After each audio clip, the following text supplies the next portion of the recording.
Hi, this is Gloria Rabinowitz, owner of NewYorkArtist.net and private high school teacher in New York City. And this is a continuation of still life drawing, beginning drawing for my high school students. It's an elective class. And one of the things that I found is that students love to see some of the work that teachers have done. So after students have learned a little bit about pencils and have learned a little bit about line, how a line can go thick and thin and dark and light, I take them through some drawings that I've done. And if you just look at this hand, you can see how there's emphasis and feeling in some of the lines, that there is a change in the line quality.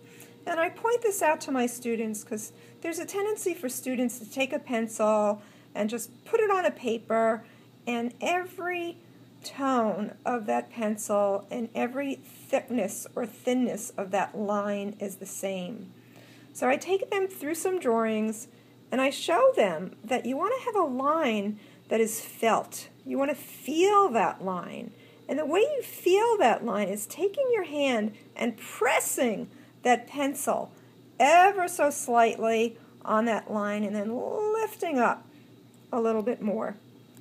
So I'm going to go through some of these drawings. Some of them are in pen, some of them are in pencil.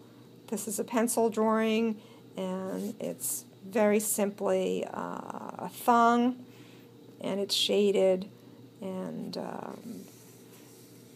I give my students examples of what I do both with line and what I do with tone, what I do with the reflected light, and how I take something in space. And there's always something done at the edges to pop what's on top of it out just a little bit more, or something behind it darkened just to pop up this portion right over here. Reflected light on the side, shadow on the bottom, and how shading is done gradually along the edges here. And I also mentioned to my students, be careful about ending that object and line. Take that line and make it more of an edge and tone it in a little bit towards the object itself. This is a cup, and again, it's a very good illustration of darkness and lightness of line, how certain things are emphasized through pressing down on that pencil.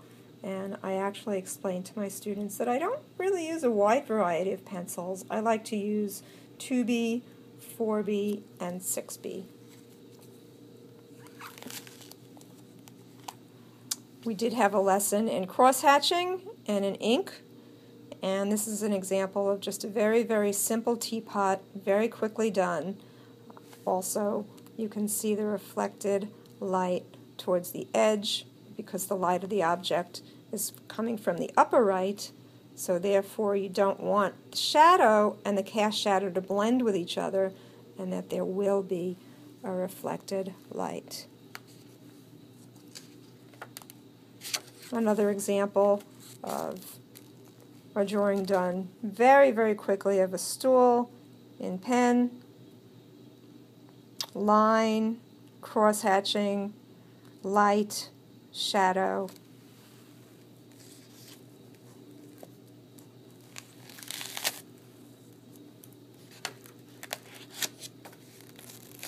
My students love this drawing because it really shows great amount of detail. Zooming in a little bit so you can see the subtleties of tone and all the gadgets of that iron. How the shadow really is very, very subtly going from mid-tone to dark, down to mid-tone, and how we have shadows on the bottom of that iron. The difference of the planes, And here's the full picture. And these were rooftops that I saw outside my window when I lived in the city. I lived in the West Village for 22 years, and I had all these lovely, lovely rooftop characters to look at. They were like little personalities and people. So these are just some examples of drawings that I did. I would give myself an assignment to draw an object a day. With each object, I looked at the opposites in the object. Dark and light, one and many, sameness and difference,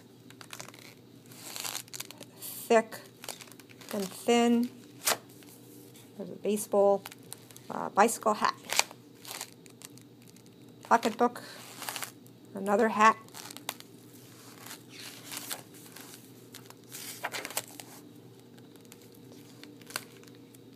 I encourage my students to draw every day, just everyday objects.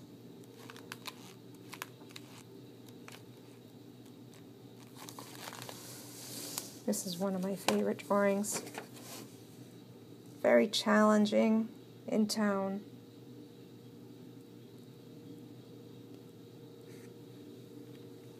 And students get inspired, seeing what they will be learning and hopefully developing throughout the year. Thank you once again for watching this video. My name is Gloria Rabinowitz at NewYorkArtist.net, professional artist and high school art teacher in New York City.